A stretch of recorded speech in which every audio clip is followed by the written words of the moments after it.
दोस्तों, सभी लोग ईरान, इजराइल और अमेरिका के बीच चल रहे टेंशन को मिसाइल और बॉम्ब्स के एंगल से देखते हैं। न्यूज चैनल्स भी वही दिखाते हैं, कौन किस पे हमला करेगा, कौन सी आर्मी स्ट्रांग है। लेकिन इस कॉन्फ्लिक्ट का एक ऐसा हिडन वेपन है जिसके बारे में बहुत कम लोग बात करते हैं, और वो है insurance company. Global oil trade का एक सिंपल रूल है दोस्तों, कोई भी ऑयल टैंकर बिना इंश्योरेंस के समुद्र में नहीं चल सकता। अगर शिप इंश्योर्ड नहीं है और उसके साथ एक्सीडेंट हो जाता है तो बिलियंस ऑफ डॉलर्स का नुकसान होता है। इसलिए मैरीटाइम इंश्योरेंस जो है वो ग्लोबल शिपिंग का बैकबोन माना जाता है। अब प्रॉब्लम ये है कि मिडिल ईस्ट में टेंशन बढ़ने के बाद बहुत सी इंटरनेशनल इंश्योरेंस कंपनीज जो है वो पर्शियन गल्फ और स्ट्रेट ऑफ हॉर्मुज एरिया को high risk war zone declare कर रही हैं।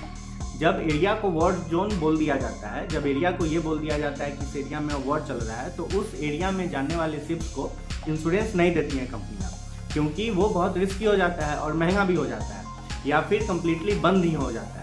यहाँ सबसे इम्पोर्टेंट बात समझिए, स्ट्रेट ऑफ हॉर्मुज से दुनिया का लगभग 20% ऑयल सप्लाई गुजरता है। मतलब अगर टैंकर शिप्स को इंश्योरेंस नहीं मिले तो वो वहाँ इंटर ही नहीं कर पाएंगे, और ईरान यही चाहता भी है। अमेरिका जैसे स्ट्रांग देश से जीतने के लिए उस पूरे क्षेत्र को जो है डिस्टर्ब कर देना चाहता है, और इसीलिए स्ट्रेट ऑफ हॉर्मुज को वो बंद भी कर दिया है। ऑयल प्राइसेस पूरे दुनिया में रॉकेट की तरह शूटअप हो गए हैं, बिल्कुल क्रूड रॉकेट बना हुआ है, और उधर का शिपिंग पूरी तरह से रुक गया है।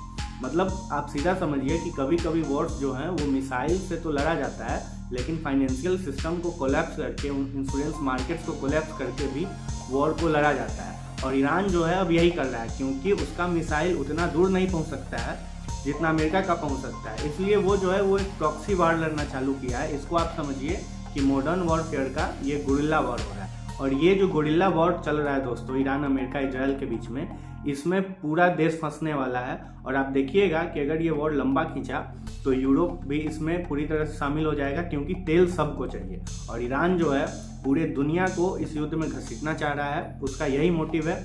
और पूरे दुनिया को इस युद्ध में घसीट के पूरे दुनिया को डिस्टर्ब करना चाह रहा है। वो सुप्रीम लीडर के मरने के बाद बिल्कुल ठान लिया है कि पूरे देश के, पूरे दुनिया के ऑयल सप्लाई को डिस्टर्ब कर देंगे, इंश्योरेंस कंपनी को घाटा में ला देंगे। न चाहते हुए भी दुनिया में वर्ल्ड वॉर 3 जो है वो शुरू हो जाएगा।